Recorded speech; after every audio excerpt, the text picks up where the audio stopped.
Muito tempo atrás, quando começou a jogar futebol, Sócrates disse numa entrevista: a carreira de jogador é curta, a de médico não. Mas quando parou de jogar, o doutor viu que mesmo para um homem com a sua inteligência, a vida depois do futebol não seria fácil. A Copa do México marcou o fim da trajetória de Sócrates na seleção. Depois do Flamengo, ele ainda vestiria a camisa do Santos, realizando um sonho de infância, antes de encerrar a carreira, simbolicamente, no Botafogo de Ribeirão Preto, que o revelou. Por que você deixou o Santos? O Santos é que me deixou. Só eles podem responder isso. Você já tem alguma ideia para a sua despedida? Sei lá, fazer um jogo entre o Botafogo, o Corinthians, os dois juntos contra uma outra equipe. Vamos jogar só 5 minutos também. Aos 35 anos, Sócrates agora era um ex-jogador, o irmão do Raí, outro craque que, como ele, despontou em Ribeirão Preto, mas foi parar não no Corinthians, e sim no São Paulo.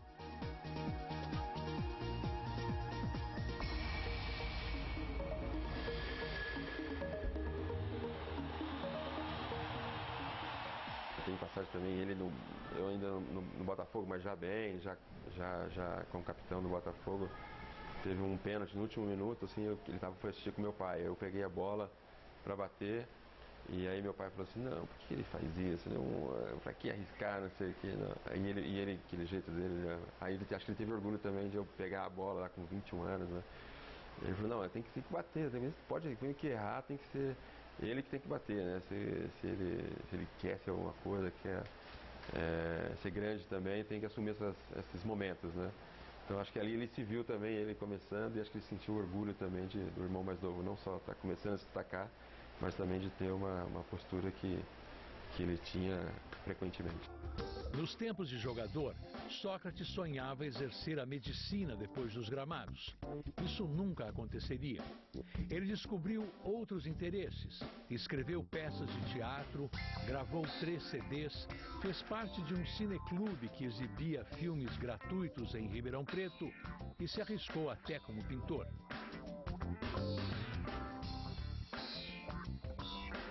Num carnaval, o Sócrates havia comprado é pessoal, mas é muito alegre e tem tudo a ver com o Sócrates. Ele havia comprado um apartamento em Caraguatatuba. Muito grande e tal, então fomos para lá para montar o apartamento, para passarmos o carnaval lá. E aí a Regina, era casado com a Regina na época, e eu com a Daniela, né? Mãe do meu 4 filhos, mãe do Duílio. Então elas iam comprar isso, a gente ficava lá com as crianças e tal. Então ele disse: Daniela, Regina, vocês têm que comprar 2 freezers. 2. Um para comida e um para cerveja. Daí ela disse: Magrão, cerveja não pode ir no freezer porque congela. Ele falou assim: não dá tempo. Realmente nunca congelou uma cerveja naquela casa. Aí fomos, passamos um carnaval lá, vestidos de palhaço. Nós fomos para todos os bailes e desfiles, e os 2 vestidos de palhaço, com careca, com nariz e tal, e ninguém reconhecia. Eu podia estar na rua, mas o Sócrates não podia. Então ele, aquele palhação comprido desse tamanho, e passamos vestido de palhaço. Desde os tempos de jogador, Sócrates nunca escondeu o gosto pela vida boêmia, pela noite, pela diversão. A bebida era uma companhia de todas as horas. Um belo dia ele me ligou 8 da manhã. 8 da manhã? Buenão, pô, hoje eu amanheci inspirado, cheio de coisa na cabeça, cara. Pega o violão, vem pra cá, vem pra minha casa. Cheguei lá, pertinho e tal. Ele tinha acabado de tomar banho, né? Tinha acabado de tomar banho e tal. Ele foi na geladeira, abriu a geladeira e abriu uma cerveja. Ele abriu uma cerveja, eu falei: caramba, não tomou café, né? Falei: Magrão, tem uma padaria aqui pertinho. Ele morava aqui no centro, perto. Vai na padaria, ele toma um pingado, um pão com manteiga, com pingado. Vamos lá, cara, não faz beber cedo não, assim, velho. Ele falou assim: não, aqui a cerveja tem pão, tem alimento, tem açúcar, tem tudo que eu preciso tá aqui, ó. Eu falei: mas não é assim, mas tem um álcool também, Magrão. Ele falou: não, mas vou tomar cervejinha. Aí ele tomava o dia inteiro. Ele me falou uma vez, seu Bueno, eu quero morrer dentro de um bar. É uma droga, lícita ou não, é uma droga, como outra qualquer. Qual é a diferença entre álcool e cocaína? Então, cada uma tem seu estilo, suas consequências, mas são drogas. Quer dizer, só que uma é suportável socialmente porque, digamos, que interessa economicamente àquela sociedade. E a outra não. Mas é tudo igual, não tem diferença nenhuma. Eu era um pouco crítico em relação a ele, eu cobrava dele, achava que ele... Assim, eu sempre fui muito admirador dele, eu achava ele uma pessoa muito inteligente, achava que ele podia estar desenvolvendo outros projetos e tal, e ele não queria aquela vida boa dele e tal. A gente tinha um pouco essa discussão, mas era uma discussão de irmão mesmo, né? Eu achava um desperdício, eu falava isso para ele, Sócrates, eu acho um desperdício, você, né, primeiro com o reconhecimento que tinha, né, com a capacidade que tem. Eu não achava nem que ele tinha que ir para a política, não, pelo contrário, mas eu achava que ele podia ter projetos ligados ao futebol ou não. E ele estava querendo não ter projetos, viver a vida, o que ele fez nos últimos anos, né? Dá pra dizer, até por sinal, que se teve alguém que não passou nenhuma vontade, né, fazer tudo o que queria, não é Sócrates, né? Fez tudo o que quis e viveu do jeito que quis. E nesse ponto aí não dá pra gente lamentar, não. Antes eu achava comum, natural, suportável. Hoje não. Hoje eu reconheço o perigo que corre quem consome álcool. Nas últimas 2 décadas de vida, a decadência física de Sócrates foi lenta, mas inexorável. Este ano, ele foi internado 4 vezes. A primeira internação foi mantida em segredo pela família. Na segunda, em agosto, todo o país tomou conhecimento do drama. O ex-jogador de 57 anos continua internado aqui no Hospital Albert Einstein, em São Paulo. Segundo os médicos, ainda não há previsão de alta, mas nós conseguimos falar com Sócrates. Ele deu uma entrevista exclusiva ainda no quarto. Sócrates falou sobre os dias mais difíceis. Os 2 primeiros dias foram extremamente malucos, né? Porque você fica fora do ar, coisa maluca. Mas depois foi só o processo de acalmar o espírito do corpo, né, que está absolutamente inflamado. Isso é uma coisa que pode acontecer com qualquer um. A primeira internação que ele teve em abril já foi séria. E aí ele teve uma viagem para Cuba e tudo. Eu não estava junto, então não posso dizer, mas eu sei que ele tomou uma coisa ou outra que não poderia ter tomado e tal. Que já foi um pouco uma certa irresponsabilidade dele e tal. Mas depois disso ele não tinha nem condições, assim, porque organicamente ele ficou muito fraco. Multiplicaram-se as homenagens. Para os amigos mais próximos, a gravidade do caso não era uma surpresa. As vezes que convivi com Sócrates se utilizando da bebida, eram momentos de alegria. E a bebida, quando utilizada em momentos de alegria, ela não ganha nenhuma conotação de que ela possa se transformar num problema. Eu achava que ele ia sair dessa. Eu achava que ele ia dar um calcanhar nesse problema dele, como ele fazia com maestria dentro das 4 linhas, e iria estar ainda no nosso meio. Quantas horas, Magrão? Quantas horas? 10 para 6. 10 para o padeiro. 6 horas. Está cedo, 6 horas. Eu sou Jorginho, você é a única pessoa. Vocês não estão cansados, não? Não estão cansados? Você já viu o amanhecer em Ribeirão Preto? Ah, é? Estou vendo agora, Espera mais meia hora que aí fica, realmente amanhecer. É lindo. Aí você sempre vai querer revê-lo. O que eu sei é que ele certamente, mais do que beber muito, ele não tinha uma complexão física adequada para isso. Ele era bastante frágil. Se você olhasse, e era curioso inclusive que o Sócrates era frágil fisicamente e com uma sensibilidade absurdamente alta, que também gera momentos de fragilização nas pessoas. Minha mãe, até esses dias, né, que foi uma das que mais sofreu, até pelo meu filho, deve ser uma das piores dores que tem, né?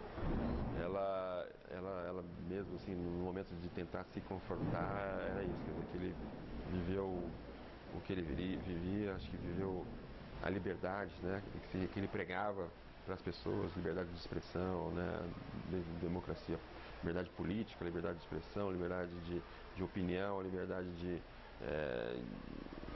de fazer o que aquela pessoa quer. Eu convivi o tempo todo com o álcool como se fosse um parceiro. Mas eu nunca tive abstinência, por exemplo. Eu nunca tive nenhum assim de abstinência por falta de álcool. Passar longos períodos sem usar. Mas eu nunca tive problemas, não. Quer dizer, sempre de alguma forma convivi bem com ele. Até que ele explodiu. Ele chamou a atenção que estava um pouco exagerado.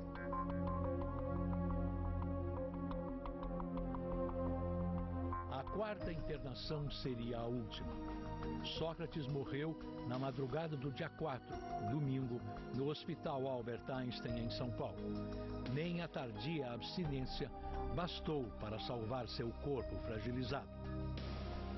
Bom, o Sócrates deixa um exemplo de futebol bem jogado, de comportamento ético, de consciência social gigantesca.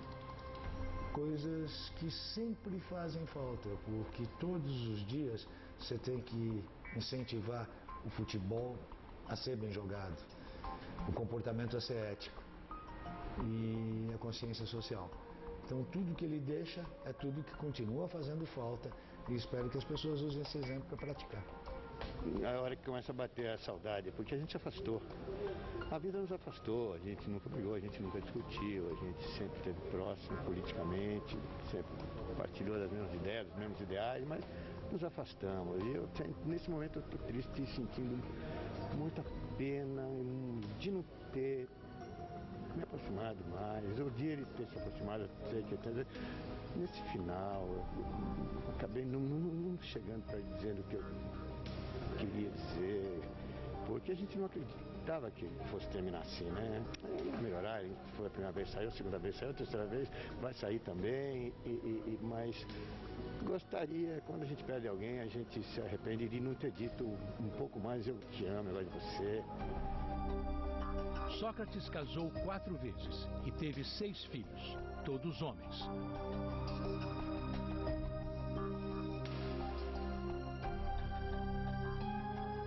Há um ano, estava casado de novo. Em entrevista ao repórter Renato Peters, da TV Globo, no mesmo dia da morte de Sócrates, Kátia Banharelli, a viúva, contou detalhes dos últimos anos e dos últimos dias de vida do marido. Eu fiquei com ele o tempo inteirinho, 24 horas, grudada. Quando ele faleceu, foi nos meus braços, eu contando o batimento cardíaco dele para menor, até ele falecer. Ele sempre falou isso também, que o corpo físico da gente não vale nada, que o que vale é a alma. E a alma dele tá aqui. A alma dele tá aqui agora. Eu ainda queria um pouco mais, né? Mas eu sei que tá aqui. Ainda não consigo aceitar só um pouco. Tá difícil. Você tinha esperança, né, senhora? Muita. Ele tinha muita esperança. Até o final a gente teve esperança. Até o batimento cardíaco dele, a 30 por minuto e a pressão a 2 por 2. Eu tinha esperança, ele respirava, né? Das outras vezes, você lembra? Que ele foi e voltou. Só que aconteceu de novo. Em julho de 82, dias depois da derrota do Brasil para a Itália, na Copa do Mundo, uma menina paulistana mandou uma carta para seu ídolo e teve a maior surpresa dos seus 10 anos de vida. Então eu juntei com minha prima, com uma amiga e falamos, vamos escrever para os jogadores. E escrevi para o Sócrates. E falei, estava muito triste com a derrota e não gostava do impedimento. Falei, eu não gosto do impedimento, o impedimento não deixa o Brasil fazer gol. E perguntei também quem era o melhor amigo dele na seleção. E aí, algumas semanas depois, eu chego em casa, tinha uma carta, eu virei o envelope e estava aquele nome, Sócrates, aquela assinatura que eu reconheci da televisão, quando ele fazia gol, apareciam as assinaturas na tela, e eu não acreditei, né? A carta dizia, oi Maria Luísa, que graça a sua carta. Obrigado por escrever. Espero que repita sempre isso. O impedimento faz parte do jogo e deve ser respeitado. Eu me dou bem com todos na seleção, indistintamente. Um beijão do Sócrates. Eu liguei pra ele, falei, Magrão, tô fazendo música pra sua família, assim, vem pra cá, depois eu tô inspirado, tá? Fui pra casa dele. Ele fez o resto em 5 minutos. Aí ligou pra mãe. Falei, mãe, escuta só o que acabamos de fazer pra você aqui, pro pai. Tá? Aí eu cantei no telefone pra dona Guiomar essa música.